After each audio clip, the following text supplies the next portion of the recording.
Hello everyone, আপনাদের সবাইকে স্বাগত জানাচ্ছি আমি আইএলটিএস ফিচার ডেমনস্ট্রেশন ভিডিওতে। মূলত আমাদের আইএলটিএস অ্যাকাউন্ট ক্রিয়েশন থেকে শুরু করে এরপর প্রত্যেকটি ধাপে কিভাবে আপনারা সবচেয়ে বেস্ট আইএলটিএস এর প্রিপারেশন নিতে পারবেন এবং তার জন্য আমাদের যে ফিচারগুলো রয়েছে সেগুলোকে আপনারা ঠিক কিভাবে ব্যবহার করতে পারবেন সেই বিষয়ে একটা ইনডেপথ ধারণা দেওয়ার জন্যই মূলত এই ভিডিও সিরিজটি তৈরি করা হচ্ছে। এবং এই ভিডিও সিরিজটিতে আমি আপনাদেরকে দেখাবো কিভাবে প্রতিটি ধাপে আমাদের আইএলটিএস এর জন্য প্রস্তুতকৃত বিভিন্ন ফিচার আপনারা ব্যবহার করবেন।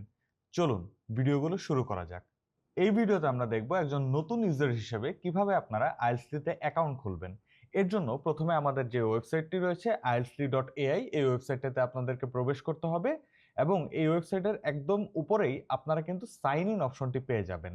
সো সাইন ইন অপশনে ক্লিক করলে নিচের দিকে ফ্রি অ্যাকাউন্ট খোলো বলতে একটি অপশন থাকবে এবং সেই অপশনটিতে ক্লিক করার সাথে সাথেই কিন্তু আপনি আপনার নাম, মোবাইল নাম্বার, জিমেইল অ্যাকাউন্ট এবং একটি পাসওয়ার্ড দেওয়ার মাধ্যমে কিন্তু একটি ফ্রিতে অ্যাকাউন্ট খুলে নিতে পারবেন।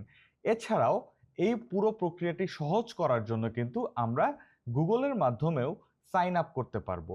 জাস্ট আমরা যদি গুগল দিয়ে সাইন আপ ক্লিক করি তাহলেই কিন্তু সরাসরি আমাদের যে জিমেইল অ্যাকাউন্টটি রয়েছে সেটি সিলেক্ট করতে পারবো এবং সেই জিমেইল অ্যাকাউন্টটা যদি আমরা অ্যাপ্রুভ করে দেই তাহলেই কিন্তু আমাদের আইএলটিএস অ্যাকাউন্টটি ক্রিয়েট হয়ে যাচ্ছে। পরবর্তীতে লগ ইন করার জন্য এখানে আমাদেরকে একটি মোবাইল নাম্বার দিতে হবে এবং মোবাইল নাম্বার দেওয়ার সাথে সাথেই কিন্তু আপনার আইএলটিএস অ্যাকাউন্টটি ব্যবহার করার জন্য সম্পূর্ণভাবে প্রস্তুত হয়ে যাচ্ছে।